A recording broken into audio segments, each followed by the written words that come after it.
ओ ले ले ले, क्या दिन आ गए तुम्हारे, शाबाश। क्या लगा आपको अवनी का पति नामर्द है या फिर कोई अनपढ़ गवार? अरे तुम जानती भी क्या हो उसकी सच्चाई के बारे में? जिसे तुमने 10 साल से अपने घर का नौकर समझकर रखा हुआ है, उसके सामने सिर्फ चीफ मिनिस्टर ही नहीं बल्कि प्रधानमंत्री तक सर झुका देते हैं। वो सिर्फ तुम्हारा पति नहीं बल्कि हम सबका बॉस है। हुकुम, छोटे हुकुम, आखिर क्या है गौतम की सच्चाई और क्यों सब बुलाते हैं उसे छोटे हुकुम? जानने के लिए सुनिए रॉयल वारिस सिर्फ पॉकेट एफएम पर। अवनी क्या कर रही हो? अवनी मैं मर जाऊंगा, क्या कर रही हो? तुम मर जाओ, लेकिन गौतम अगर मेरी दादी के बर्थडे के लिए तुम 5 लाख से कम का गिफ्ट लाए ना तो तुम्हारे छोटे छोटे टुकड़े करके ना गली के कुत्तों को खिला दूंगी।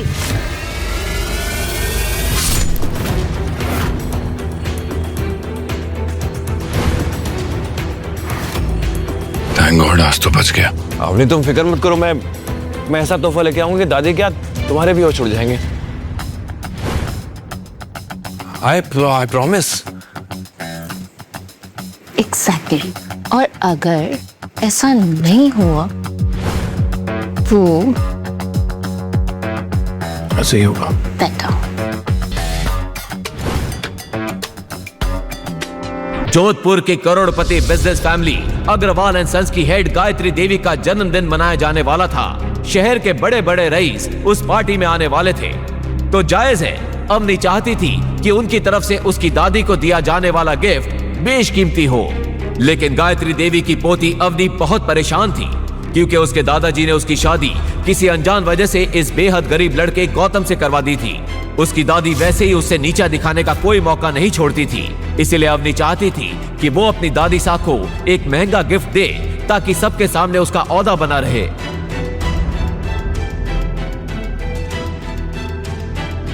गायत्री देवी के गिफ्ट के बारे में सोचता हुआ आगे बढ़ ही रहा था कि अचानक पुलिस की टीम ने आकर उसे घेर लिया। धर लिया रे चोर ने। चोर? मैंने क्या किया? मैंने कुछ नहीं चुराया। अच्छा यही है इंस्पेक्टर साहब जो शोरूम पे चक्कर लगा रहा था, इसी ने चोरी की है।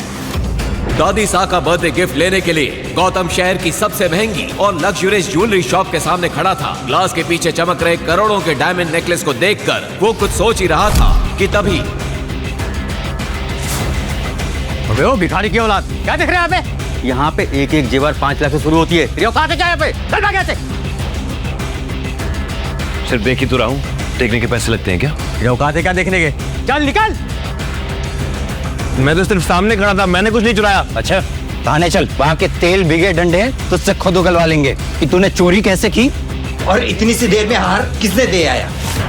चल ले चलो इसे। इंस्पेक्टर साहब आपको गलतफहमी हो रही है, मैंने कुछ नहीं चुराया। सर गलतफहमी हो रही है आपको इंस्पेक्टर साहब, मैंने कुछ नहीं किया, मैंने कुछ नहीं चुराया। इंस्पेक्टर साहब आप गलत समझ रहे हैं मुझे। पुलिस वाले गौतम को उठाकर थाने ले गए। अरे छोड़ो मुझे, छोड़ो, क्यों पकड़ा है मुझे तुम लोग? छोड़ो। आप गलती कर रहे हैं सर। जाके अंदर चुपचाप बैठ जा, वरना मार मार के अधमरा कर दूंगा।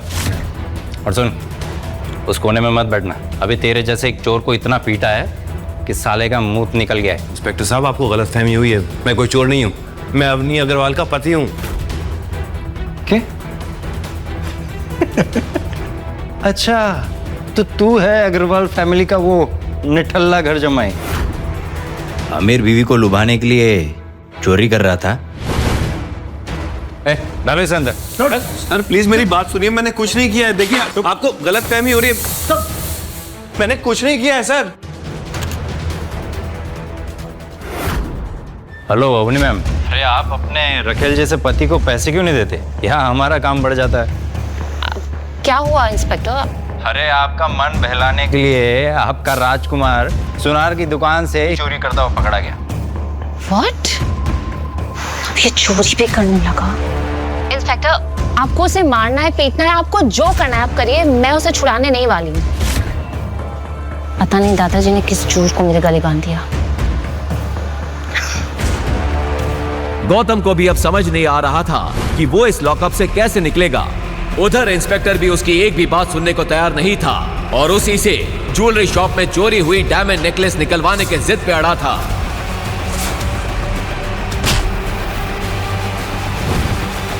चोरी करता है। इंस्पेक्टर एक मोटा डंडा लेकर गौतम को पीटने के लिए बढ़ा, तभी पीछे से एक कड़क आवाज आई।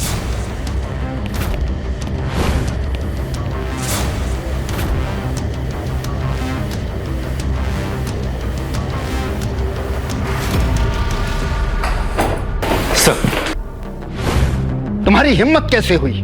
लगता है अपनी नौकरी और इस वर्दी से नफरत होने लगी है।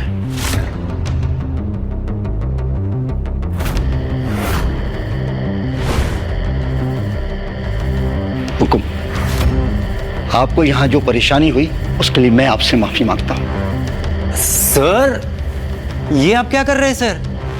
ये अग्रवाल फैमिली का आवारा सा घर जमाई है। सर, ये मित्तल सेठ की दुकान से हीरे का नेकलेस चोरी करते हुए पकड़ा गया है। और तो और इसकी बीवी ने भी इसे छुड़ाने से मना कर दिया है। Shut up! चोर बेटा, अब तुम्हारा सस्पेंशन नहीं, सीधा टर्मिनेशन होगा। अरे जानते भी हो तुम ये किसको लेकर आए हो यहां पर? अरे अगर ये चाहे तो उस जैसे 10 ज्वेलरी शॉप खरीद कर मुझे वहां गार्ड बनाकर बिठा दें। फिर कमिश्नर ने अपने मोबाइल पर उस इंस्पेक्टर को कोई मैसेज दिखाया। वो देखते ही इंस्पेक्टर का चेहरा सफेद पड़ गया। सर, मुझसे भूल हो गई। अब मुझे प्लीज माफ कर दीजिए सर। रुको, मुझे क्षमा करिए। आइए, मैं आपको अपनी गाड़ी से घर छोड़ देता हूं। ठीक है,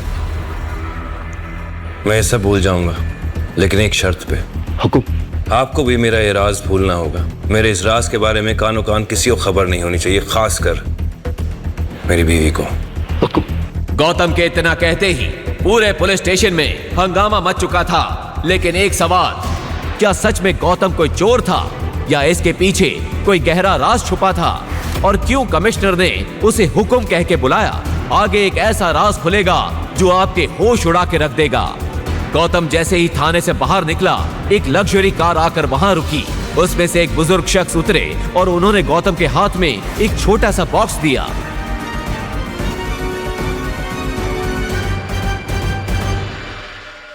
गौतम जल्दी जल्दी अवनी की दादी सा गायत्री देवी के बर्थडे वेन्यू पर पहुंचा। अवनी ने उसे देखा तो चौंक पड़ी।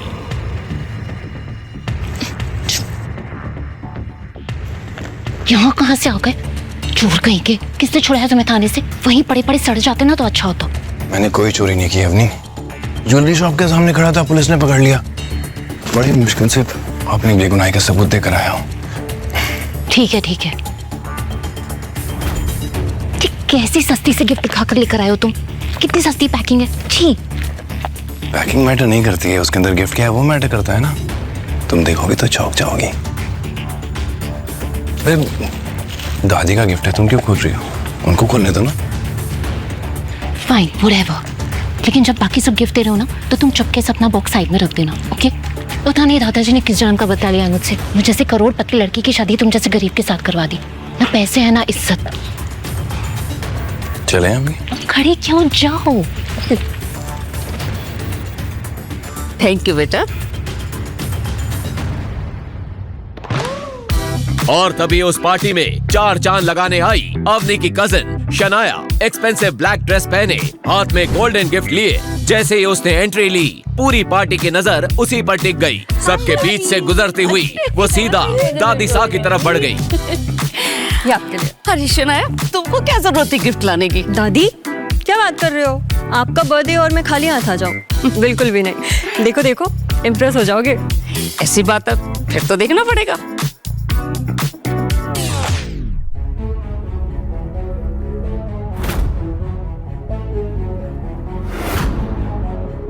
डायमंड पेंडेंट, इतना चमकीला हीरा अपनी 75 साल की उम्र में तो मैंने पहली बार देखा है। शनाया बेटी, तुम तो इस घर की बेटियों से बिल्कुल अलग हो। समझदार और स्मार्ट, बहुत खूबसूरत है, बहुत अच्छा है। ऐसा बोलकर गायत्री देवी ने अवनी की तरफ देखा और अवनी ने शर्म के मारे अपना सिर झुका लिया। ये डायमंड पेंडेंट तो काफी महंगा होगा। है ना शनाया? हाँ, पूरे 1.5 करोड़ का है। लगता है तुम्हें किसी ने उल्लू बनाया है। 5 लाख का पेंडेंट 1.5 करोड़ में बेच दिया। कुछ भी। और वैसे भी जो लोग खुद की जेब में 500 रुपए का नोट लेकर घूमते हैं ना, वो किसी और को लाखों करोड़ों का ज्ञान नहीं दिया करते। तू इस पार्टी को खराब करने आया, खुद तो निठल्ला है और डायमंड का दाम गलत बता के मेरी पोती को सबके सामने जलील करता है। दादी साहब, मुझ पे भरोसा नहीं है तो मिस्टर पारेख से पूछ लीजिए। वो तो राजस्थान के सबसे बड़े डायमंड मर्चेंट है ना। मिस्टर पारेख,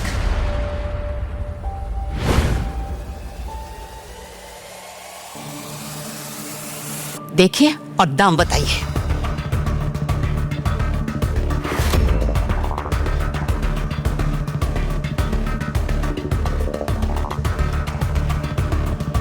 किसी ने नकली डायमंड को असली डायमंड की तरह तराशने की कोशिश की है।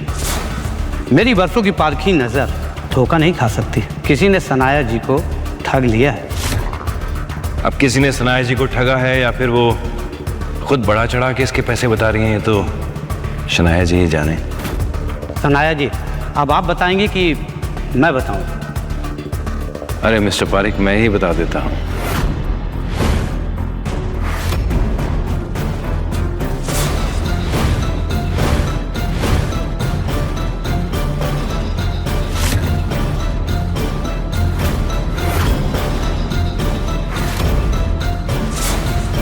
सॉरी सॉरी सॉरी सॉरी, तुम्हारा पेंडेंट डायमंड का नहीं, कांच का है।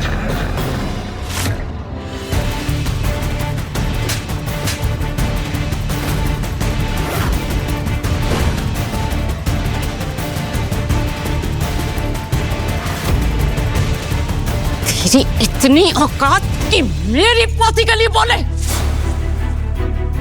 तो क्या गिफ्ट लेके आया निठल्ले, वो बताओ।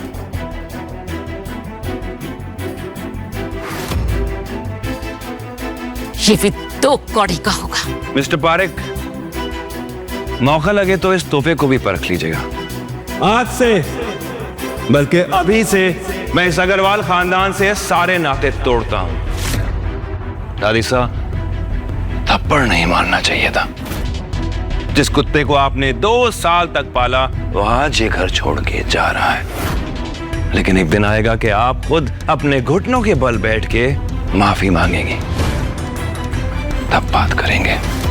अपने कहे इन शब्दों के गुरूर में गौतम पार्टी से चला गया। उसके इस तेवर से पार्टी में आए मेहमानों का मनोरंजन तो हुआ ही था, लगे हाथ अवनी की बेइज्जती भी हो गई थी। गौतम, लेकिन गायत्री देवी को पहली बार गौतम की बातों में एक रॉयल अंदाज दिखा था।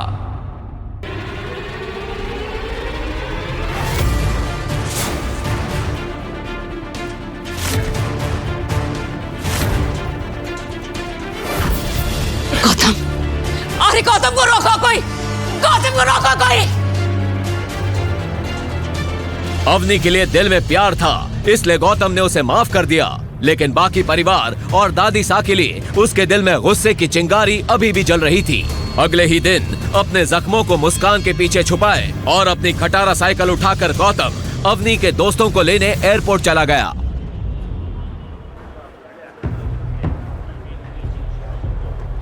लेन लैंड करे 20 मिनट हो चुके थे। अवनी के 2 दोस्त एयरपोर्ट पर गौतम का वेट कर रहे थे। यार रिया, क्या हुआ तेरे उस फ्रेंड के पति का? देखना अभी तक आया नहीं। आई नो, आता ही होगा। यू नो, मेरी फ्रेंड है ना अपनी, वो बहुत अमीर है। 12 to 15 तो उसके पास कार्स है। चूज ही नहीं कर पा रही होगी कि आज कौन सी लेके जाए। तभी वहां खुद अवनी कैब से आ पहुंची। Hi, how are you? Good, and I'm so sorry I'm late. Gautam, एक minute, I'll just call him. Hello Gautam, कहाँ हो तुम? तुम्हें यहाँ मुझसे पहले होना था ना? बस अपनी में आ ही गया। और क्या हुआ, तुम ऐसे हाफ क्यों रहे हो? हाँ, पहुंच रहा हूँ। जल्दी आओ। He is just coming. अभी आ रहा है।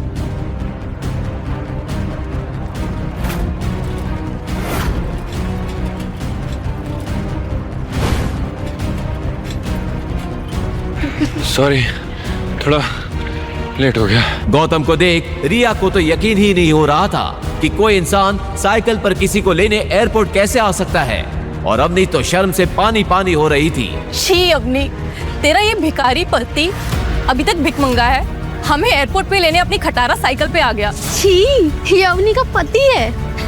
मुझे तो लगा कोई भिखारी है। ये साइकिल वही थी जिससे गौतम दूल्हा बनकर अपने ससुराल में आया था, और जिसे देख सब हंस हंस के लोटपोट हो गए थे। अवनी की कजन शनाया ने तो उसका बड़ा मजाक बनाया था। वाह, क्या बात है दीदी, तुम्हारा दूल्हा तो कमाल का है। दूसरों के दूल्हे कार से, हेलीकॉप्टर से एंट्री लेते हैं, तुम्हारा वाला तो मस्त साइकिल से आया है।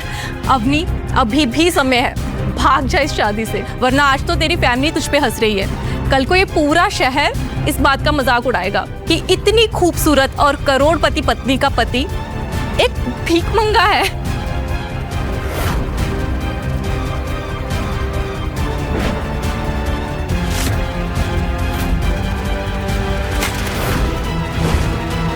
तुमने क्या कसम खा रखी है गौतम कि सबके सामने मेरी नाक कटाओगे? मेरी करोड़पति फ्रेंड्स को एयरपोर्ट पे लेने के लिए साइकिल से आए हो, तुम्हें शर्म नहीं आती? मैंने कहा था ना, घर से गाड़ी लेकर आना तुम। अवनी, जब मैं घर गया ना तो एक गाड़ी खड़ी थी, और जब मैं चाबी लेने गया तो बड़े वाले नौकर ने बोला कि ये गाड़ी नहीं ले जा सकते। तो मैं क्या करता? God, I can't with you, Gautam. You know, तुम वो घंटा हो जैसे कोई भी बजा के चला जाता है। घंटा? घर के जमाई होने के बाद भी घर के नौकर तुम्हें डांट लगा के चले जाते हैं। You know why? क्योंकि तुम एक फटेहाल भिखारी हो। अरे गाड़ी नहीं थी तो कैब से आ जाते ना। पैसे नहीं थे मेरे पास, सिर्फ 75 रुपए थे। फिर मैंने सोचा मैं यहाँ के तुमसे पैसे ले लूंगा। You know what? थोड़े पैसे मुझसे ले लो और जाके जहर लेकर आ जाओ। तुम जैसे भिखमंगे पति होने से बेटर है कि मैं मर जाऊं। You know what? अभी हम शहर के सबसे बड़े होटल उमेद भवन जा रहे हैं। तुम वो सामान गाड़ी में रखोगे और फिर अपनी साइकिल से पीछे पीछे आओगे और वहां रूम में सामान रखवाओगे। यही तुम्हारी सजा है। अवनी की सहेलियों की हंसी और तानों के बीच गौतम ने बिना कुछ कहे सारा सामान गाड़ी की डिक्की में रखा और चुपचाप सिर झुकाए अवनी के सामने जाकर रुक गया। और तुम अपनी एक खटारा साइकिल लेकर हमारे पीछे पीछे आओ।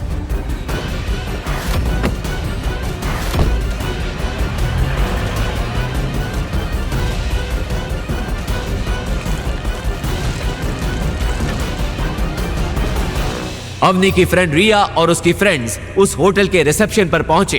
उसे देख होटल का मैनेजर पूरे अदब के साथ बोला, खम्मा खड़ी मैडम, बताइए मैं आपके लिए क्या सेवा कर सकता हूँ? मुझे आपके होटल में एक कमरा चाहिए आज के लिए। 1 मिनट मैडम।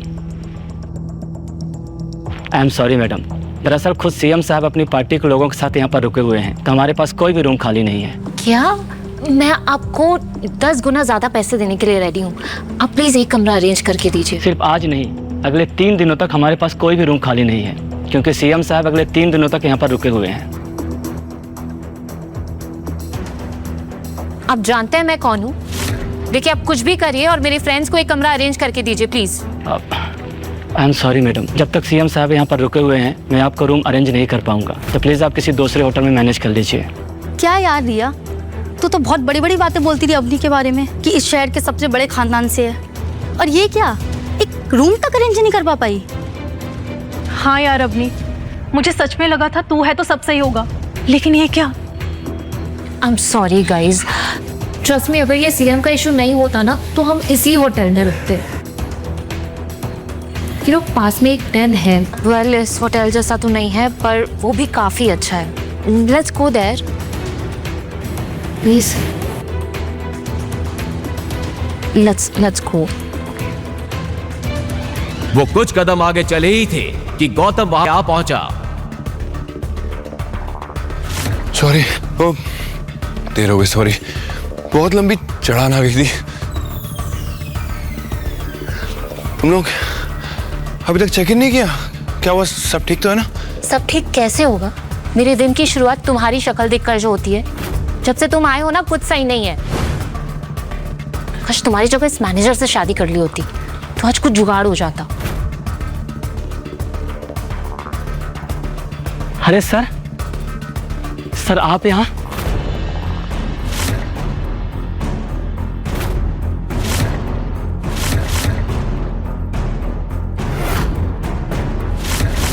सर आप यहाँ हमारे गरीब खाने में?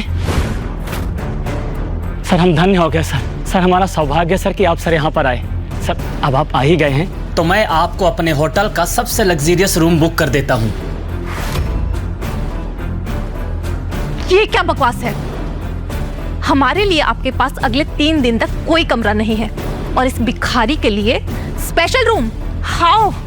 क्या कहा आपने? भिखारी? लगता सर के बारे में आपको मालूम नहीं है। गौतम साहब। और इससे पहले कि वो मैनेजर आगे कुछ कहता कि अंदर खबर फैल गई। जैसे ही अंदर खबर फैली कि गौतम उमेद भवन में आया है, अंदर से राज्य के सीएम गौतम सर अपने सभी नेताओं के साथ बाहर आए और फिर जो हुआ उसे देखकर तो अवनी, रिया और उसकी सहेलियां लगभग बेहोश हो गईं।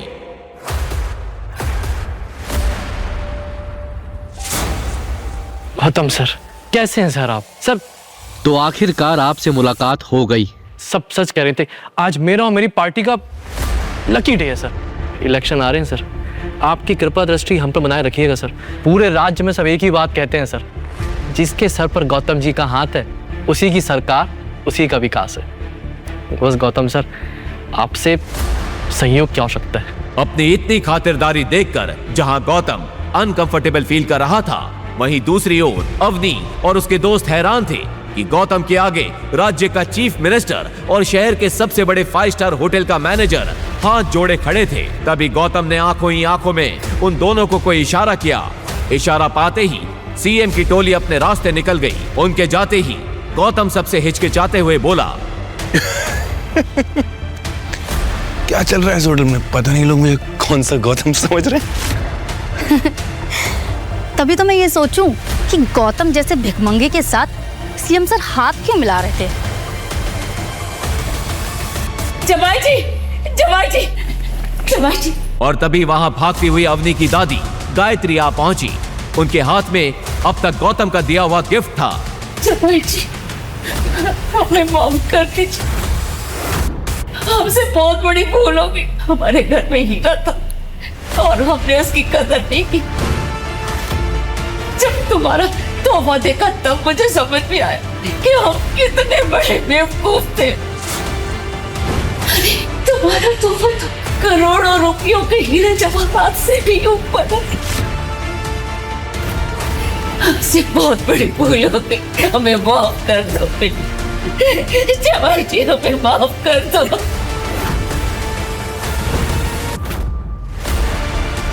वो दादी, गौतम ने ऐसा क्या खजाना दे दिया आपको कि आप दौड़ी चली आई यहाँ पर?